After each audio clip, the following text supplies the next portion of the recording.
of the Resilienserye, brought to you by Cebuana Lhuillier Foundation. And as part of our continuing commitment to celebrate and strengthen the resilience of every Filipino. After our first and second episodes on the topic of positive thinking and overcoming anger, respectively, we're now on episode 3, and today's session could not come at a more crucial time. With conflicts around the world, economic uncertainty, and many of us feeling either stressed at work or overwhelmed at home, it's easy to let fear and worry settle in. But here's the good news: we don't have to always experience this emotional roller coaster. So this afternoon, we'll explore how to build a stronger mind and a happier heart. Our episode is aptly titled Stronger Inside, Happier Outside, Overcoming Fear and Worry in These Uncertain Times.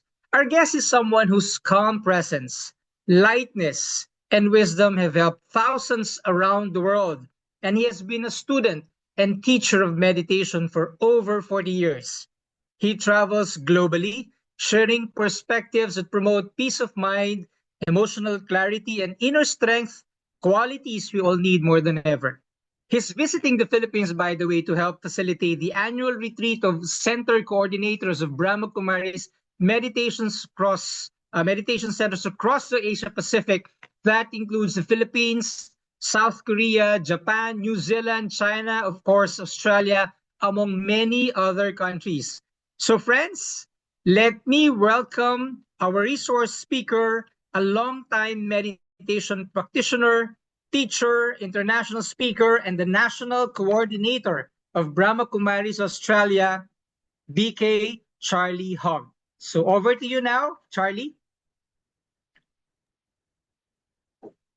Hi, Jonathan, and hello, everybody. It's really such a great pleasure for me to be with you today. And I've enjoyed listening to all the stories of finding the happiest Pinoy in the world. And I find it quite interesting because I think wherever you go in the world, the reputation of Filipinos is that they're quite happy people.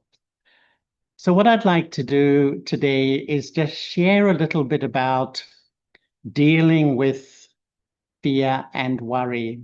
And I will have a little bit of meditation to begin an inner practice to help with that. And there will be time later for a little bit of discussion and questions.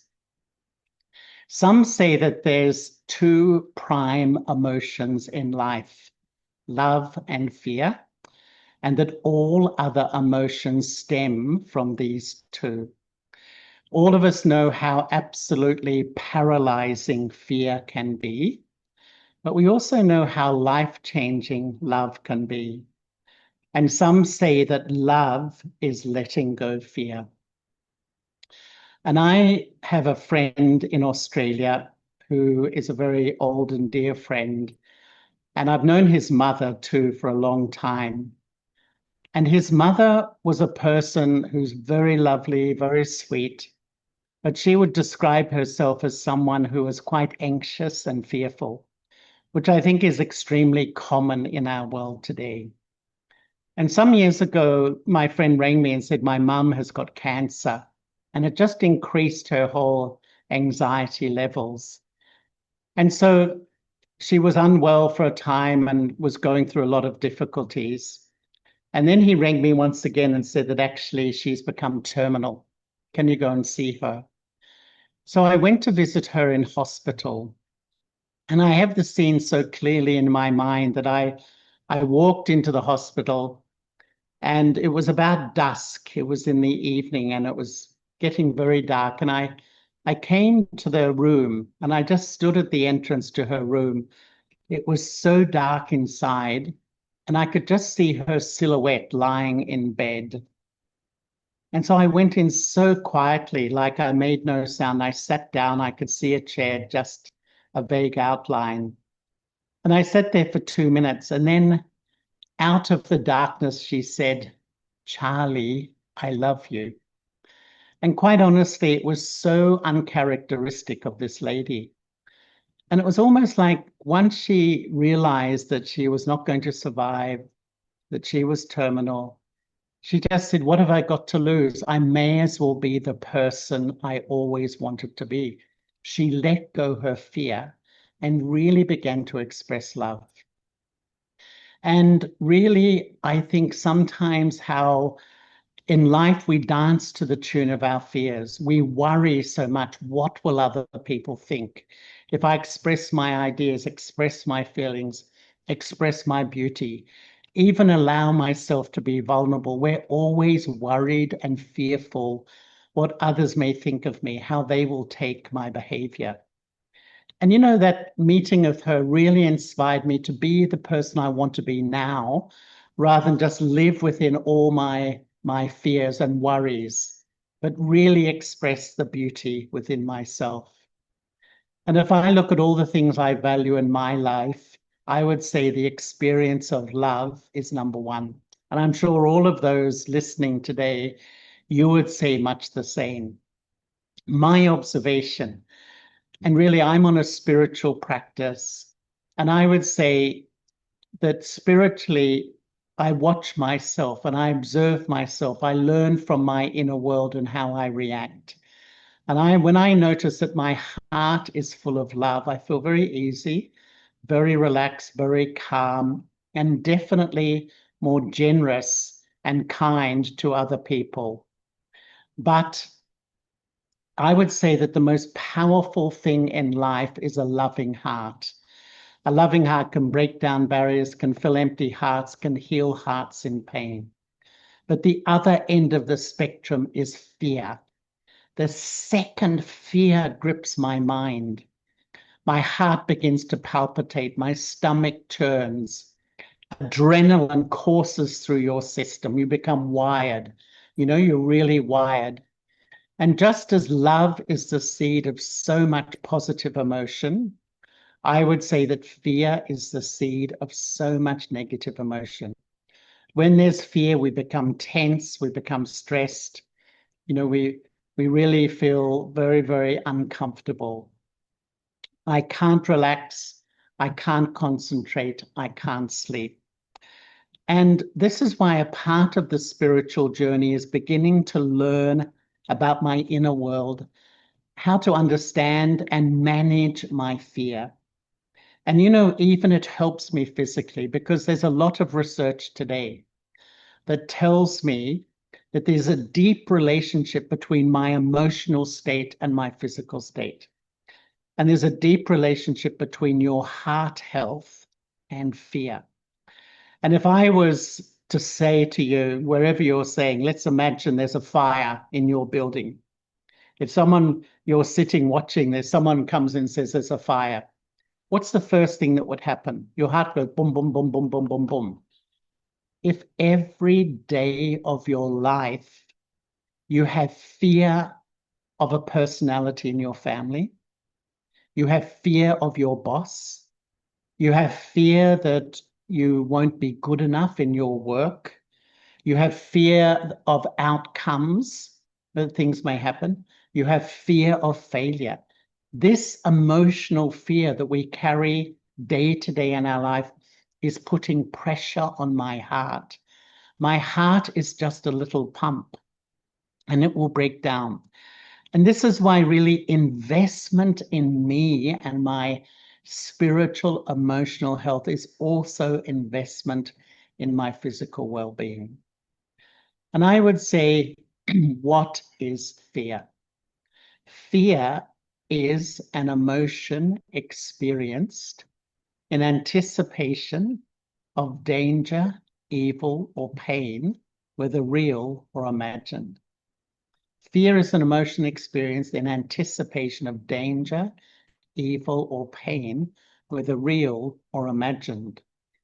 And in the old days, science used to believe that fear was genetic. You inherited it from your parents. But today, science also really agrees with spirituality that fear is based on past experience. As a child or in my life, I have an experience of something negative, maybe rejection in a relationship, maybe a physical accident, whatever it may be.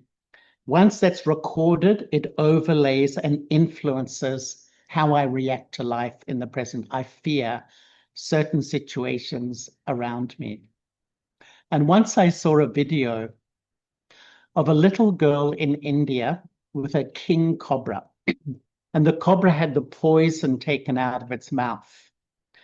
And this little girl was just sitting, and this cobra was above her, attacking her face. It was amazing to see. And the little girl had a big smile on her face. And after a while, the little girl began to go like this at the cobra. And after a minute or two, the cobra backed off and the little girl crawled after the cobra. The amazing thing about this video was that that little girl had no fear. She had not been educated to fear that snake. And in the end, you know, the snake ran away from her. Because often we are so educated by society, even by family, be careful of this, be careful. And there's reasons for that, there's no doubt. But we can be really educated to fear so many things in life. But actually today, one of the main issues of our world is increasing anxiety. Anxiety is really the fear of the future. I sit in the present, but my mind imagines this might happen. Maybe one of my family members will leave. Maybe there won't be money for the family. Maybe. And so what happens is I fill myself with anxiety. I'm imagining the future. And when you Google it, research says that really 85 to 90% of all the fear we have in life is imagined fear, is anxiety. We're just imagining things may happen. And this is why I would say that spiritually, that really we have to learn how to manage fear. And when I begin to do that, I'm able to really understand myself and really begin to deal with this imagined fear and even begin to deal with my real fear. So what I want to do over the next few minutes is just offer you a few scenarios, but from a spiritual perspective, not so much a psychological perspective. So first of all, I would say, I want to look at physical fears. And this is like the fear of loss of wealth, which is the fear of, loss of possessions, material things, very common fear in our world. The fear of loss of health, illness, old age, pain, etc. And at the heart of physical fears is the fear of loss. And at the heart of the fear of loss is the fear of death, the loss of my body. And really, it's not just the loss of my body in a way, because the way we construct life today, we build an image from the day I'm born till the day I pass away. By that, I really mean that when I'm born, I say, this is my mom, this is my dad, these are my brothers, these are my sisters. This is my city, this is my country. So I'm building this identity. And then when I study, I start to say, this is my career, this is my position. And then my wealth, these are my possessions, this is my house, my partner, my husband, my wife, my children, my grandchildren. You think the whole time I'm building this identity. In 1 second, that identity goes. And this is the seed of so much fear in life that, I build this identity, and it's not just the loss of my body. It's like the loss of my image, the loss of my reputation, the loss of my achievements, my successes, all of that goes. And all of that is a sense of self I've built up. So it's not just leaving my body, so to speak. It's leaving a sense of who I am, which is often the most fearful experience. And this is why the first step to dealing with fear and worry is to understand that there's nothing but change going on.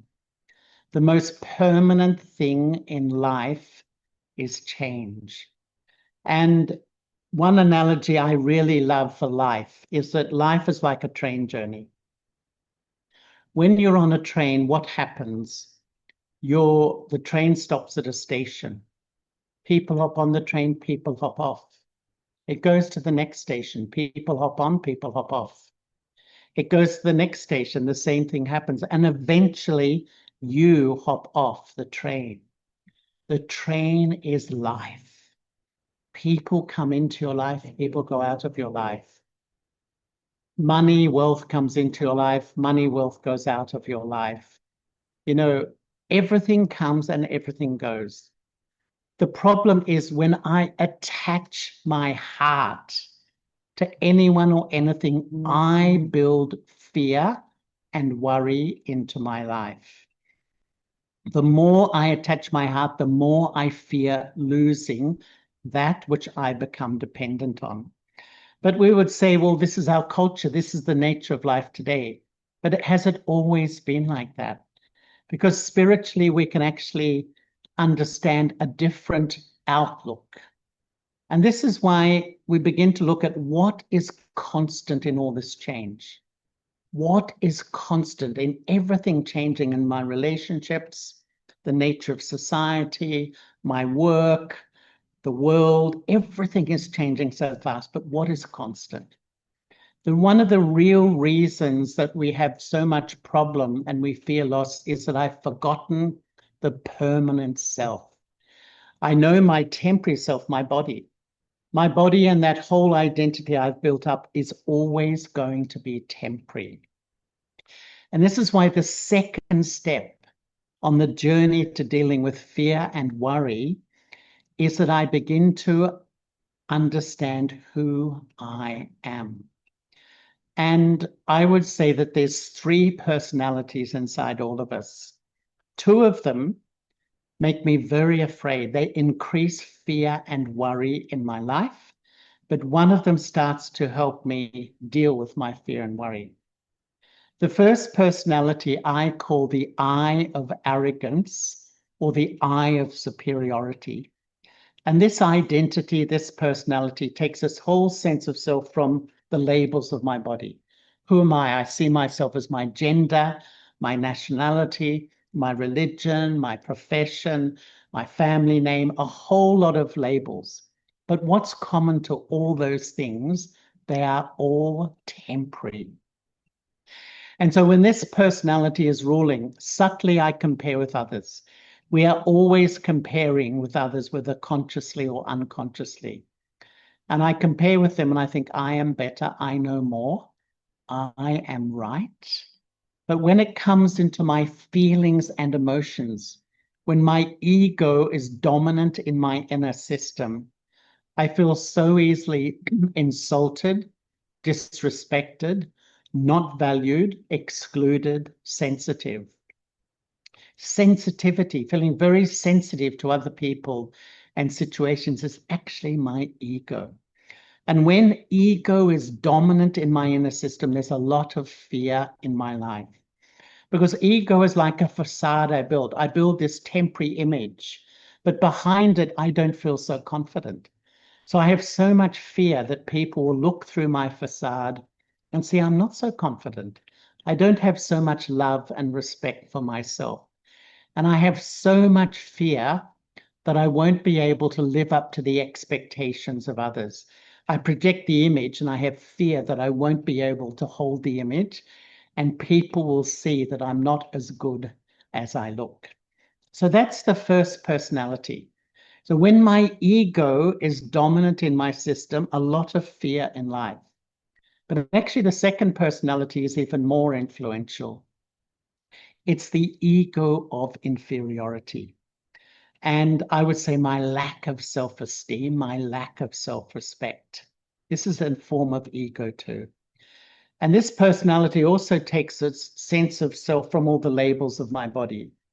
And when this personality is dominant in my inner world, I compare with others, but I think others are better. others don't love me, others don't value me, others don't respect me. And when this comes into my feelings and emotions, when I'm feeling down about myself, inferior, lack of self-respect, I feel hopeless, inadequate, unworthy, not good enough, and I would say depressed. Depression is like a mourning for the loss of my true identity. In psychology, depression is like a sadness that my dream and love to be loved and valued hasn't happened. But in spirituality, depression is a mourning for my true identity. Who am I? Who am I really? Am I this ego facade that I present, or am I this lack of self-respect? And what happens is when these two eyes are dominant, one day I'm up, the next day I'm down. One day I feel good, the next day I feel terrible. One day I feel strong, the next day I feel weak. This incredible roller coaster. And this is why spirituality says that to really deal with fear and worry, I have to rebuild my true self. Who am I? And we offer the idea that the permanent self, the true self, is the soul or the spirit, the consciousness. The soul is a wonder. I am the soul. This is my body. The body with the name Charlie. I say my body, my face, my ear, my eye, because it's not who I am. It's something I use. It's a wonderful instrument, but it's not who I am. I am the soul, the permanent self. The soul is a wonder because it's just a point. It exists, but it has no physical size. And the soul sits in the front of the brain. And when they do brain scans, always the light, the awareness comes from this point right in the front around the pineal gland, because that's the seat of consciousness. And I would say that as I begin to know the self, I begin to experience, not just know, I am eternal. I always exist. I am immortal. I, the soul, can never die. Yes, I'll leave this physical form, but I can never die. And instantly, my fear begins to reduce, because the great fear of death is I leave everything. But death is not leaving. Death is just change. It is just change. The soul moves forward. And this is where, when I start to connect with my real and authentic self, really a great peace comes, because the natural state of the self is peace. This is who I am. I don't have to sort of psych myself up. I must relax, I must relax, I must be peaceful. No. As I know and experience myself to be the soul, my own experience is your mind cools down, you calm down. And the thoughts of fear and worry begin to reduce, because I start to see the truth. And I start to see, the more I allow my ego, the eye of arrogance, and my ego of inferiority, the eye of lack of self-respect, to dominate my mind, then I'm actually not able to really experience who I am. But I'm aware of how these two really have an influence on me. So what I would like to do is just offer us to sit for a few moments in reflection about these ideas, because to really experience them, I need to reflect in silence internally. Wherever you are, if I can suggest just to put down phones or any distractions, and let's just sit very quietly and calmly and just follow the thoughts suggested.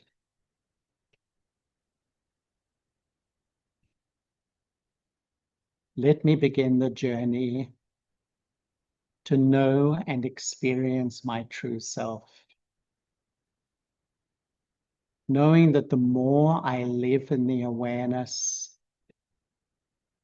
of who I really am, I begin to deal with the habits of fear and worry. Who am I? Often I identify with what I do, my job, my role, my profession. When people ask me, who am I say, I do this, I do that.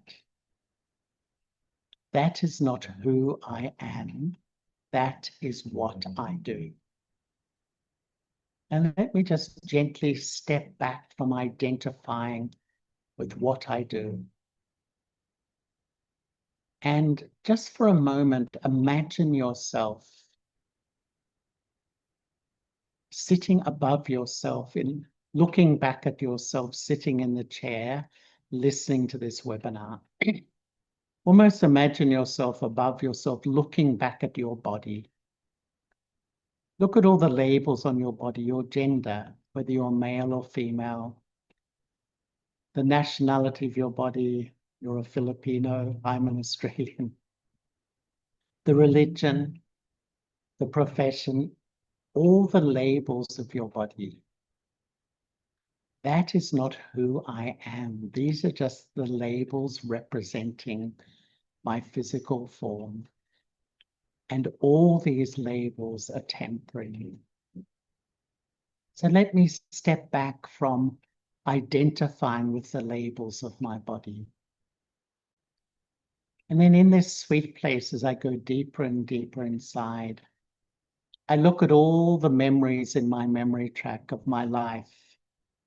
And it's like my whole past story in my memory track. That is my story. That is not who I am. That is what has happened in my life.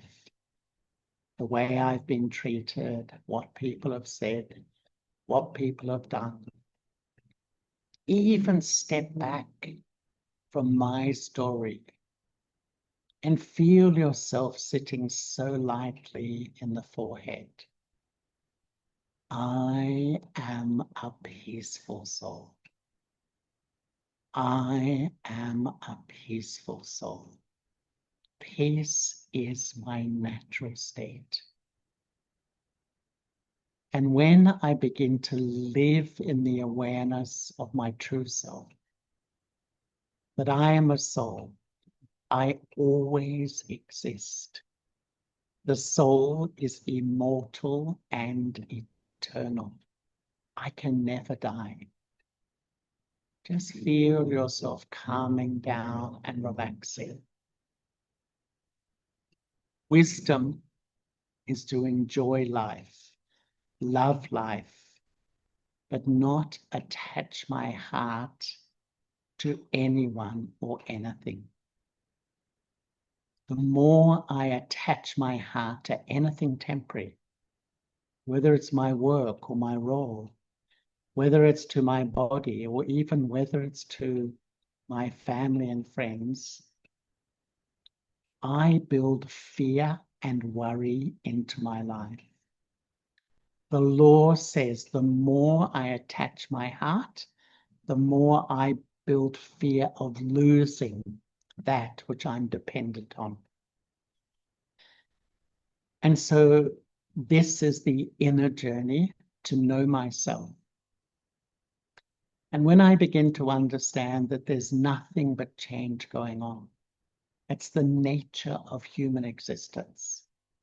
And when I begin to experience who I am, I've taken 2 giant steps to dealing with my fear and worry.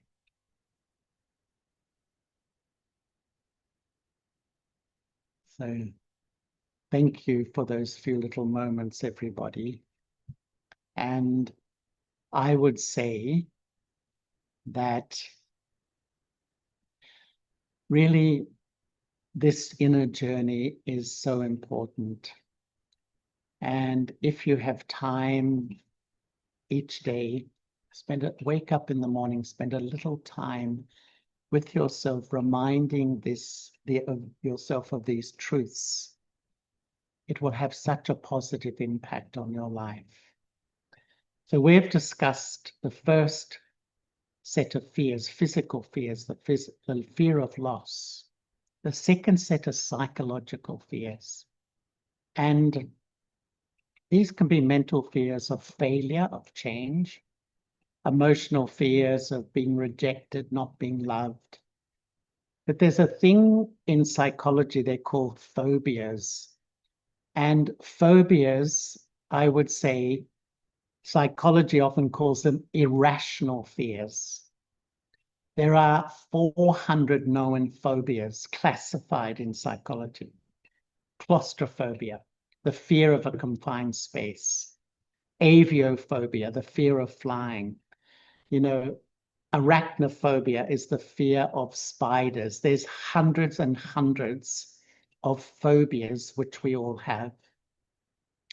But actually, none of these fears are irrational. They are all connected with my past, because the soul is a very fascinating thing, and we're starting to delve deeper into the self. I am the soul. I sit in the front of the brain, this tiny spark. It's non-physical. The soul is not physical energy, it's conscious energy. And I carry my past in my subconscious. And in one way, a soul is an overname for three aspects of consciousness. The mind, and the mind is like thinking and feeling. So the mind receives information from the sense organs.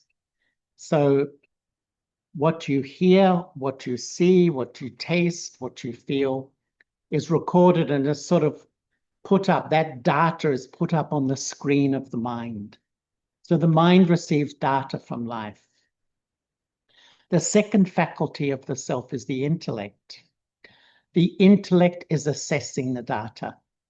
As I am speaking to you at the moment, your intellect is assessing everything I say. You're saying, yes, this is great. I like this. I'm not sure whether I agree with that. That is your intellect. It's always assessing the information coming to the screen of your mind. Your intellect is the decision maker. Once you've assessed the information, you do an action. You speak or you don't speak. You act or you don't act. You decide.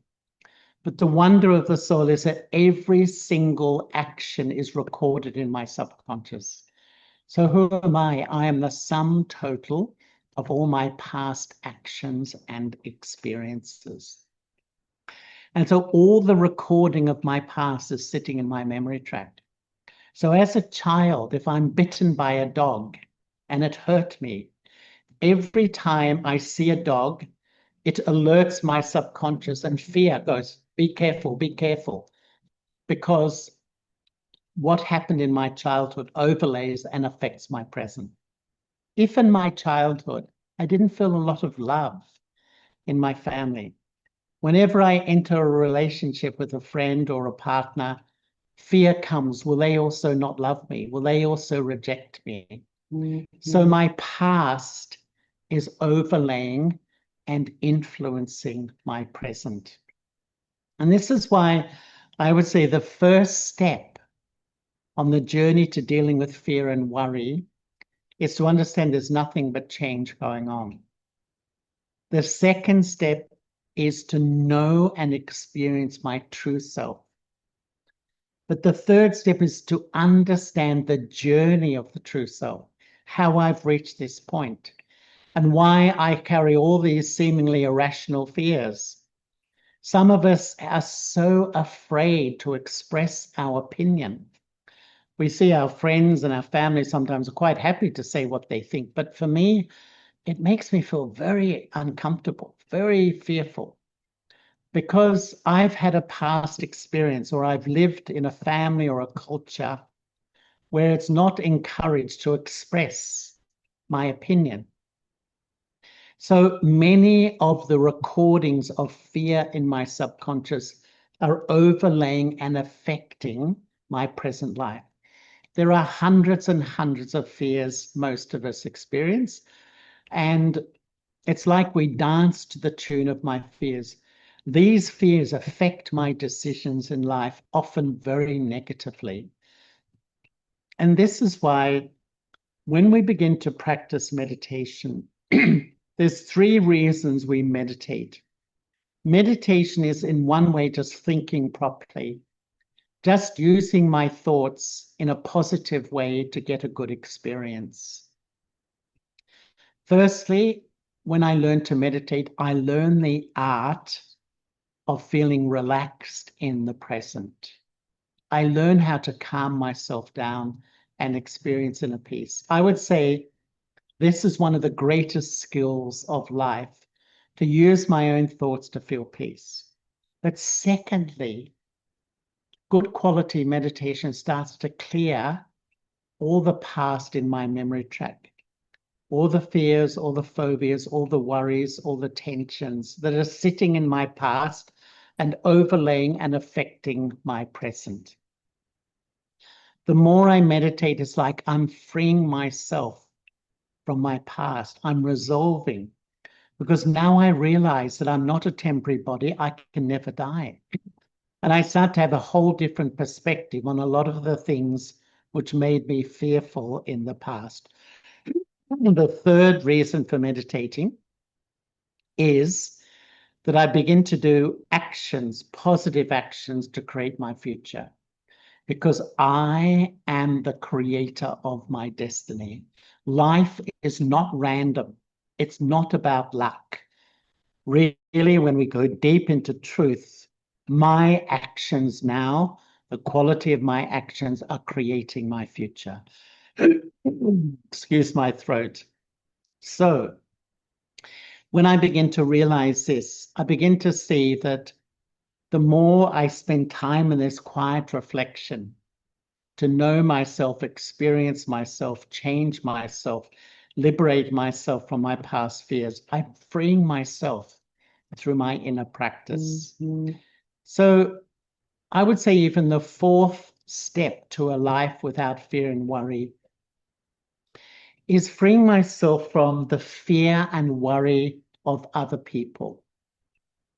Many of us have a fear of authority, or we have a fear of authoritarianism, people who are making decisions for me in my life. That can be seniors, partners, parents. We sometimes fear that they will make decisions that I prefer would not be happening for me. And, so sometimes when we meet people, we feel anxiety and fear just being around them. And just being fearful doesn't really work for us. And so, sorry, there's something happening, please. Yeah. So, sorry, there's someone who's just come into the room. So just being fearful of those things doesn't really work for me. And so I begin to see that my past is really overlaying and affecting my present. And meditation helps to relieve me. And when I start to meditate, I start to lose the fear of others, because I begin to see them as souls like me. And I begin to understand that they're a soul and they're under the influence of their own character and personality as well. And so I have a lot more compassion for others. And really, I found when I began to meditate, when I realized who I was, that I'm a soul, that everyone else is a soul too. Even if they have a big title, they're famous, they're powerful, the CEO, they are just a soul like me playing their part in life. It's almost like I'm an actor wearing a costume and we're playing a part in the drama of life. So even I found the fear of other personalities, authoritarian personalities, etc., began to reduce. So we've looked at physical fears, we've looked at psychological fears, but I would say as well, there's also spiritual fears. And perhaps we could say that these are like the fear of the unknown, the fear of God and God's judgment, which some people have, the fear of my own dishonesty. If I've cheated or been dishonest, sometimes we fear that other people will get to know. The fear of the past coming back again. Many, many different fears that we can have in this way. And when we begin to learn that there's universal laws that govern human life. In the Bible, it says, as you sow, so you reap. As I sow actions, I reap the fruit. I'm the creator of my destiny. But if I transgress universal truths, if I transgress universal laws of how to live in this world peacefully and give respect to everybody, if I cheat, then I create fear and worry in my future because I am afraid these things will come back to haunt me. Once I was in a country and I was running a seminar for a lot of government officials. And I never liked the label, but it was a poorer country, or what is sometimes known in this world as a third world country. I don't like those labels, but I think it gives you the image of where I was. And this man asked to speak to me, a very senior government official. And he said to me, I had the desire to send my children to England for education. And so I didn't have enough money, so I took bribes, and I've taken bribes my whole working life. And he said, my children went to England, they got a good education, they're doing very well. But his very words to me were, I've ruined my own life.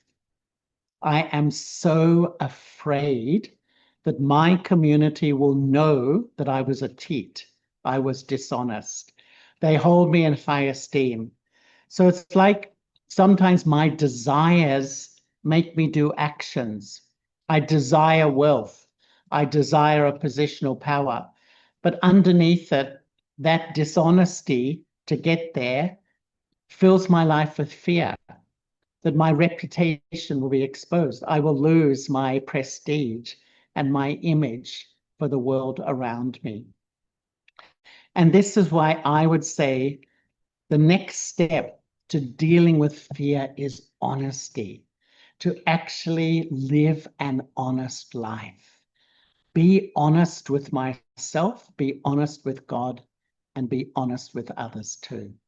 Because ultimately, I would say that really, where do I get the power really not to fall back into all the thoughts and worries about life and all, fall back into the fear, this may happen, that may happen. Ultimately, meditation is a union of I, the soul, with the divine, I, the soul, with God.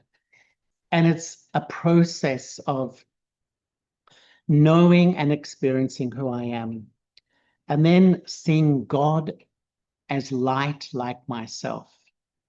But God is not just a concept, a belief, an intellectual idea. You can see me talking on this video. I've been talking for probably too long. I am a soul animating this body. God is a soul without a body, a pure, divine, real being, a soul that remains ever pure and ever lovable, a real living personality. And in a sense, meditation is communicating with a being that's unlimited, an ocean of love, an ocean of peace, an ocean of power, where I can turn my mind in a second and draw on that peace, draw on that love, draw on that power that helps me have a perspective on my fears, on my worries, and how to manage life in this world of incredible change.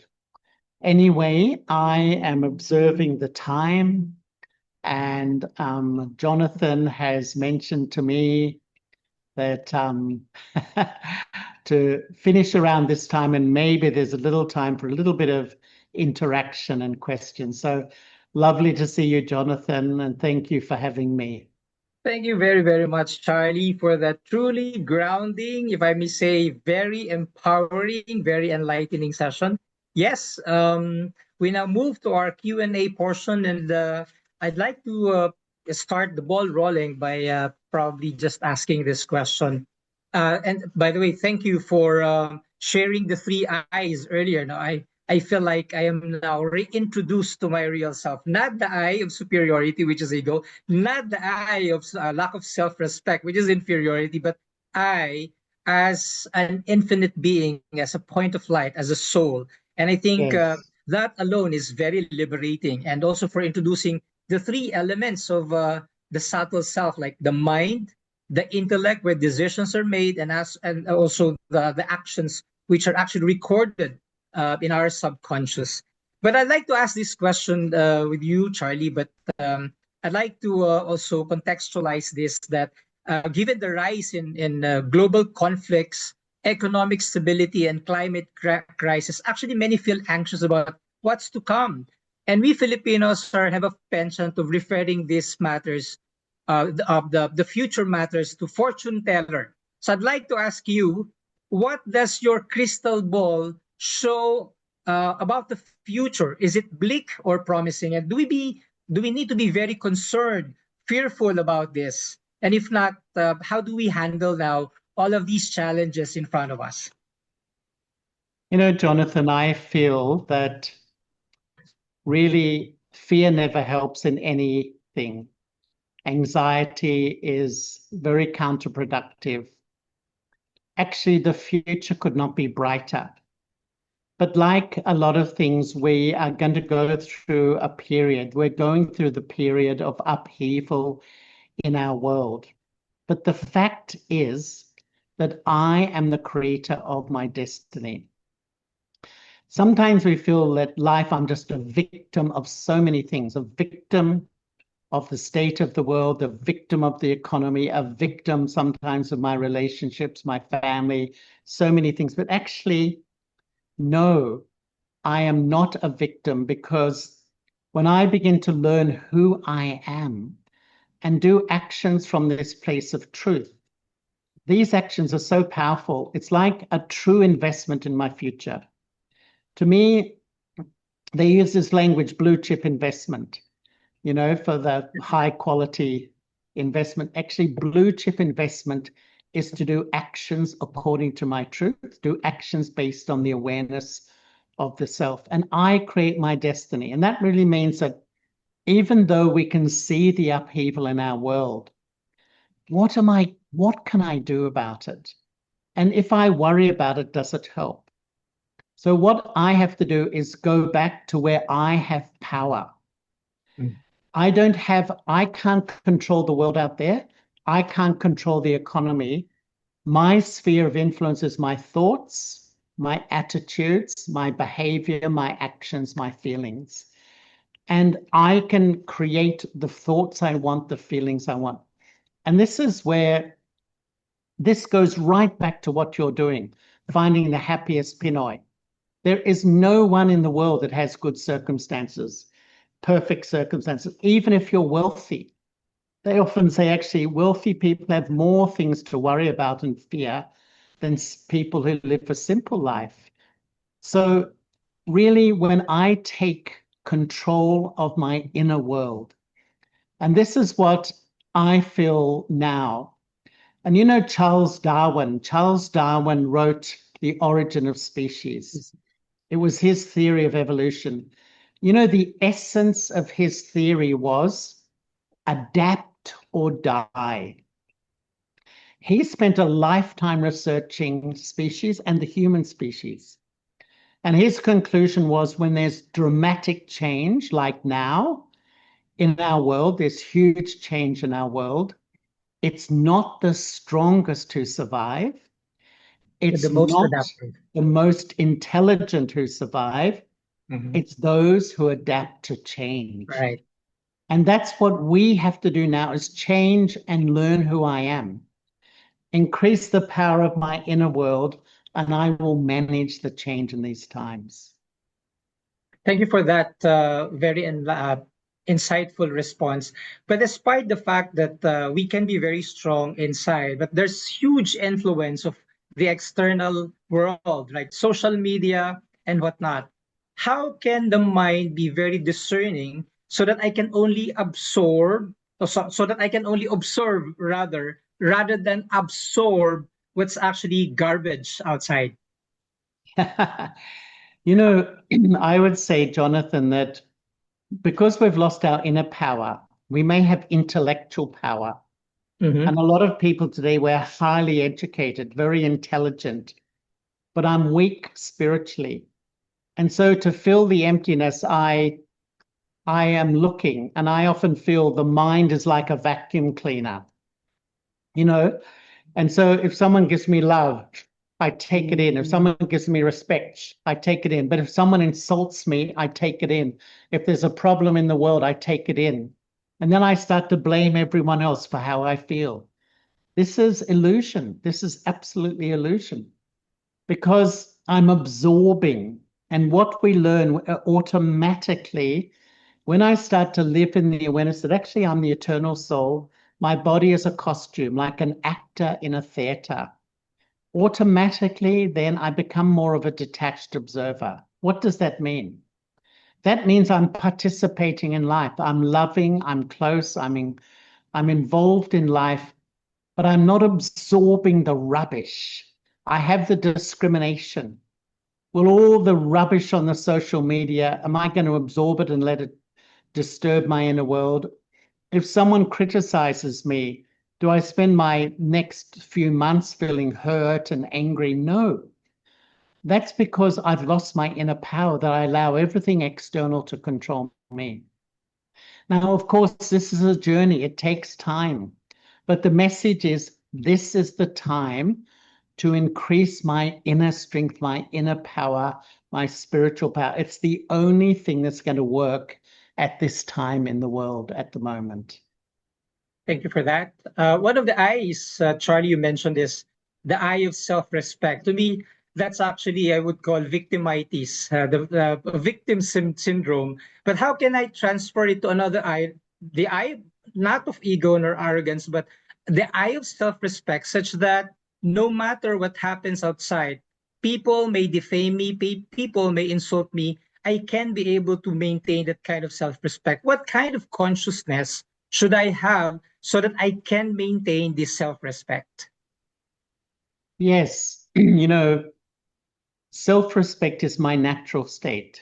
Mm-hmm. When I'm in the awareness of the self, the more I forgot the self, the more I started to think of myself as a temporary body and all the labels. Sometimes I had a lot of ego, I'm beautiful, I'm powerful, I'm this, I'm that. But the flip side is no, sometimes I feel bad about myself. So I flip from having this pride to this hopelessness. I keep flipping. Mm-hmm. And that's a very uncomfortable place. And I find the more I do actions that I approve of, I like who I am. If I'm gossiping about people, if I'm putting people down, if I'm defaming people, deep down, I don't like who I am. And it's incredible. Often we spend hours in a day putting other people down, criticizing them mentally and verbally. Yet when someone criticizes me, I'm shocked. I'm absolutely shocked. How could they say that? I don't say that I'm doing it constantly to other people. I'm so unaware of myself. And this is where, when I start to do actions that are colored with love, colored with respect, my practice personally is to have good wishes and pure feelings for everybody. And people say, really? How can you do that? Some people are not good. Well, actually, all people have goodness in them because it's more for me. Because if I use my thoughts to have bad feelings, hurt feelings, negative feelings for other people, who's the one who suffers? Me. The Yeah. quality of my thought goes down. I don't feel happy. The more I see good in myself, good in other people, I can see their weakness, but I don't think about it and I don't generate negativity about it. I observe it, not absorb it. But of course, all this takes practice, but actually, it's totally achievable. It's Mm-hmm. not as difficult as we often think, because ultimately in meditation, we get this inner power from God to really practice this stuff. Not, And the more I practice, the stronger I become. My experience, I've been a daily meditator for 50 years. And I would not say it hasn't been like a smooth sail. It's been more like this, but life has improved out of sight.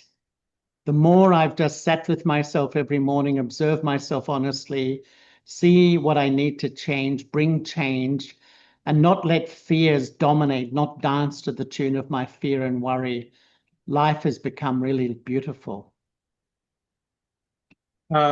We tend to be, particularly for executives, be very busy. If you're, for example, uh, juggling between work and home, you can be very engrossed with a lot of stuff. So, can you share with us some of your methods? And despite this busyness, I can insert, some time for myself, and I can actually meditate and make my mind very powerful. Maybe even connect to the divine, which is the source of all powers, so that I can be able to, change that consciousness and change my vision, and therefore empower myself and empower others as well. You know, Jonathan, I think the great thing of the contemporary world is balance. Mm-hmm. Yes, I need time for work and I have to focus on work.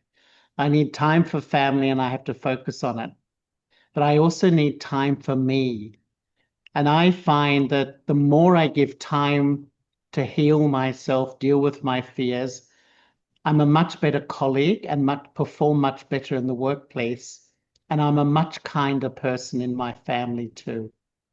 But where do I really get the power? And that's where I would use the morning time as your time, me time, just to wake up, not rush around, not think what to do today, make the long list, just sit quietly and go inwards and think, who am I? I am the soul. And then sit in front of the light of God. Learn how to become soul conscious and connect with the divine. And it's like an incredible source of willpower. We know that, when people have an addiction, it may be a substance addiction, any addiction, the main form of recovery is a relationship with God. That gives me an incredible power not to just, submit to my weakness, to my fears, to my phobias, to my worries. I get the power actually to change myself. It's not that difficult. And I hope everyone listening thinks, let me try. What have I got to lose? Let me try to practice to know myself, connect with the divine, and see how I can remove myself from like dancing like a puppet to my fears and worries. Every night, even I can't sleep because I'm worrying. This might happen, that might happen. Unfortunately, this is the state of humanity today. Speaking of worry, Charlie, well, worrying often disguises itself as a concern, right?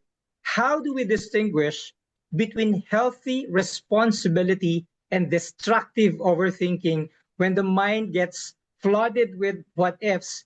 How do we return to stillness? Just really what I've been saying. It's just developing a daily practice.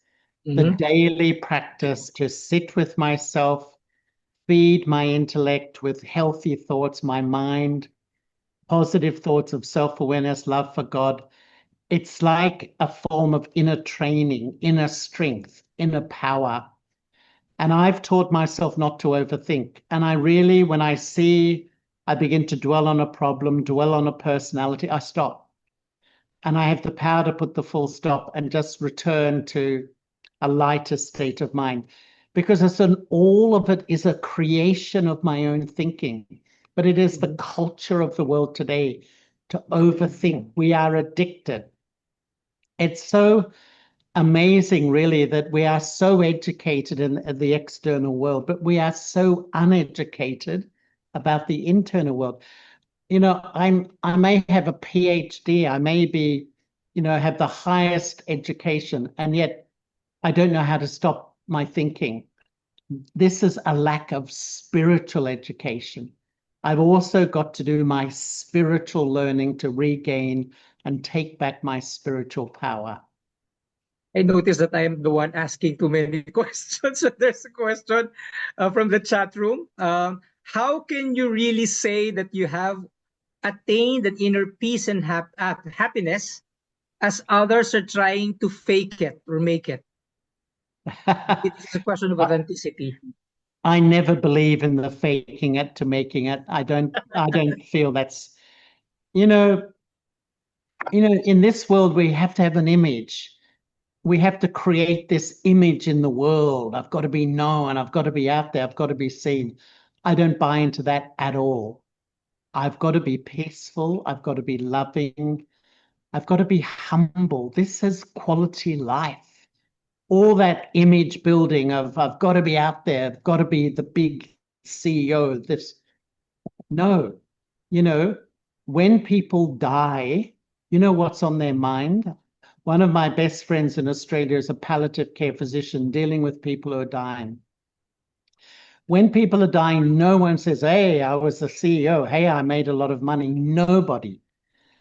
What's on their mind is what sort of person was I, like an evaluation of me, and how did I treat other people?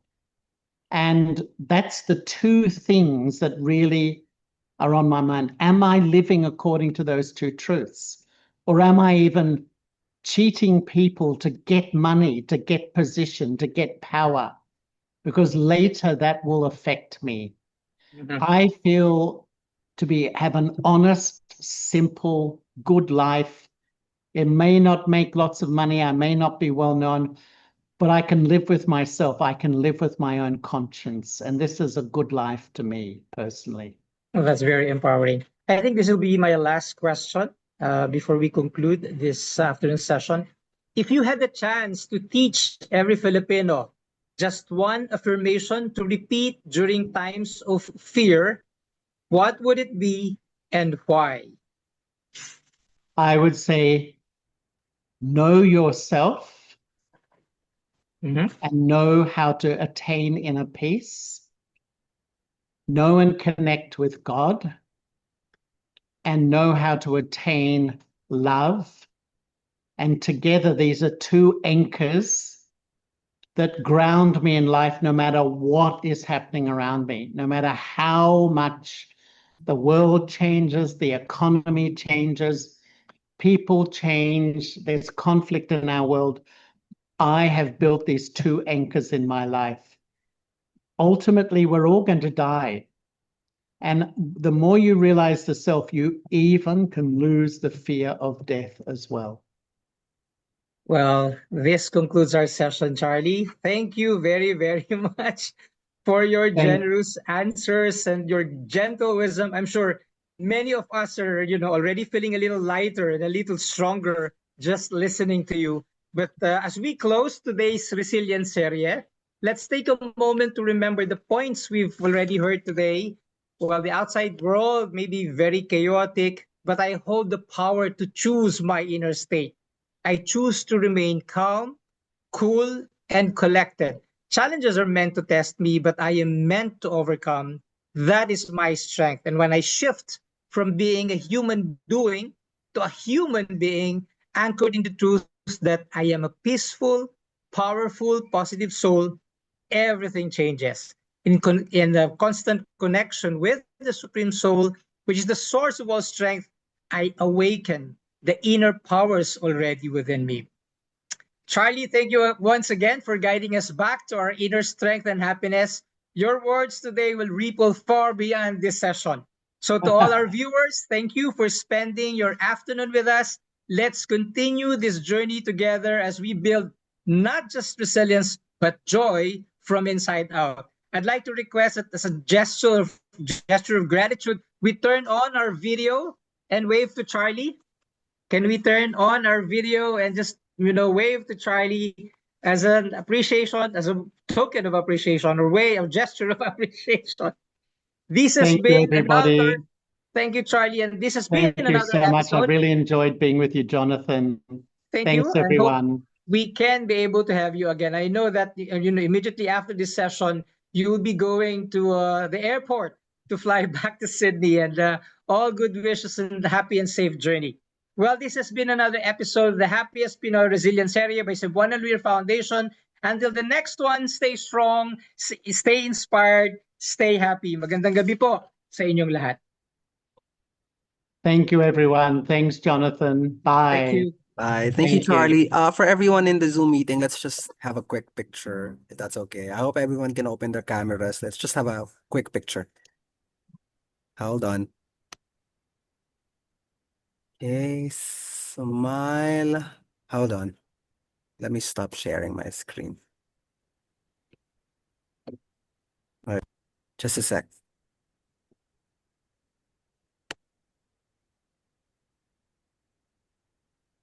Mhm.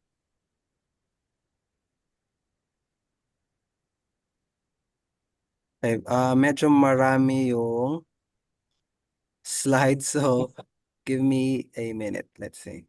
Ito, first slide.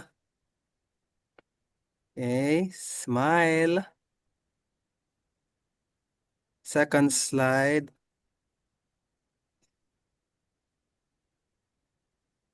Okay, smile. Third slide.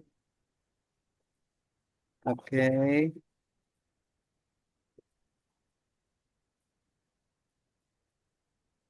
Ayan, again, thank you so much everyone for spending the afternoon. Medyo maulan, so Thanks, ingat kayo Jonathan. pauwi. Thanks again, everyone. Alrighty, Maraming thank you, salamat. Bye. everyone. Thank Bye. you. Bye. Anong mangyari? Bulong sa iyong sarili, okay lang, kaya mo yan. Anumang pagsubok, kayang lampasan, Pinoy ako.